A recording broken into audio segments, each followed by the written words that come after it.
जी नाज़रीन, खबर शामिल करते हैं मुजफ्फराबाद आज़ाद कश्मीर से। मुजफ्फराबाद के बुलंदोबाला पहाड़ पर वॉलीबॉल का मैच हुआ, जिसे देखने शायकीन की बड़ी तादाद ग्राउंड पहुंच गए। शहरियों ने खेलों की सरगर्मियों का आगाज को खुश आइंद करार दिया। मजीद तफसीलात से आगाह कर रहे हैं ब्यूरो चीफ मुजफ्फराबाद राजा शुएब महमूद। जी राजा शुएब महमूद, तफसीलात से आगाह कीजिएगा। कश्मीर में खेलों के मैदान सजने लगे। आज़ाद कश्मीर में खेलों की सरगर्मियों का आगाज हो गया, जिससे नौजवानों में खुशी की लहर दौड़ गई। दारुल हुकूमत मुजफ्फराबाद के बुलंदोबाला पहाड़ पर वॉलीबॉल टूर्नामेंट हुआ, जिसे देखने बड़ी तादाद में शायकीन ग्राउंड पहुंच गए। शहरियों का कहना है कि आज़ाद कश्मीर में खेलों के आगाज होने से हमारे ग्राउंड फिर से आबाद होने लगे।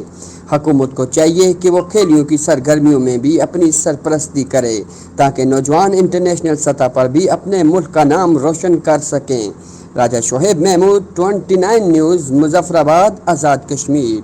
के फजल से यहाँ अब वो मामला ख़त्म हो गया है और मैं समझता हूँ कि लोगों ने इस बीमारी का जो फुली तरीके से जो है वो मुकाबला किया है और एहतियात बरती है। जो गवर्नमेंट की तरफ से जो इस पे SOPs थी उनका ख्याल रखा है। मैं शुक्रगुजार हूँ कमेटी का, इंतज़ामिया कमेटी का, जिन्होंने पहाड़ी इलाके में एक बहुत बड़े इवेंट का इनाकाद किया।